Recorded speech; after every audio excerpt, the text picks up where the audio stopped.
Le complexe de spiritualité.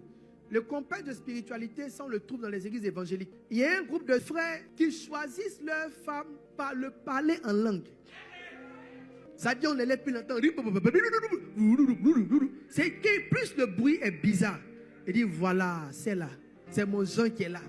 Il est prouvé que plus les gens paraissent spirituels, moins ils sont bons en amour.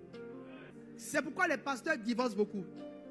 Parce qu'ils ont la connaissance des démons, mais n'ont pas la connaissance des relations. Il y a une école pour apprendre à prêcher. Il y a une école pour apprendre à voir des démons.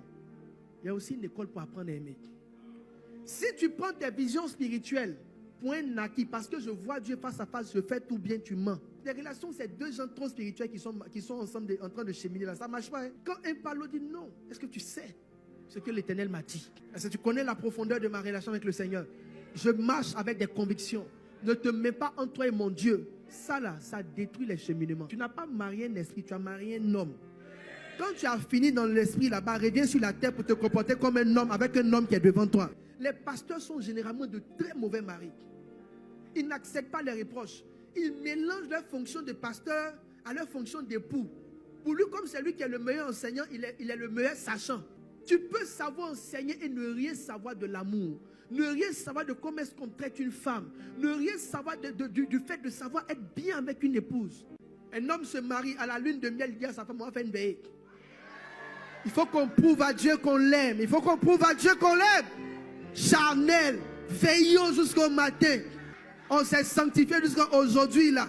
Où l'heure est arrivée. Le temps est arrivé. Le jour est arrivé. Toi tu veux dire non? Pour prouver notre amour à Dieu. À cette lune de miel, nous allons veiller. Alors là, je vous parle, il n'est plus marié. Il y a un deuxième aussi, pasteur qui est divorcé. Il a fini le mariage, ils sont rentrés à la maison, il a déposé sa femme, il est parti jeûner 40 jours. Ces genres de personnes sont intraitables. C'est Dieu qui leur a parlé, tu ne parles pas dedans. Ils sont intraitables.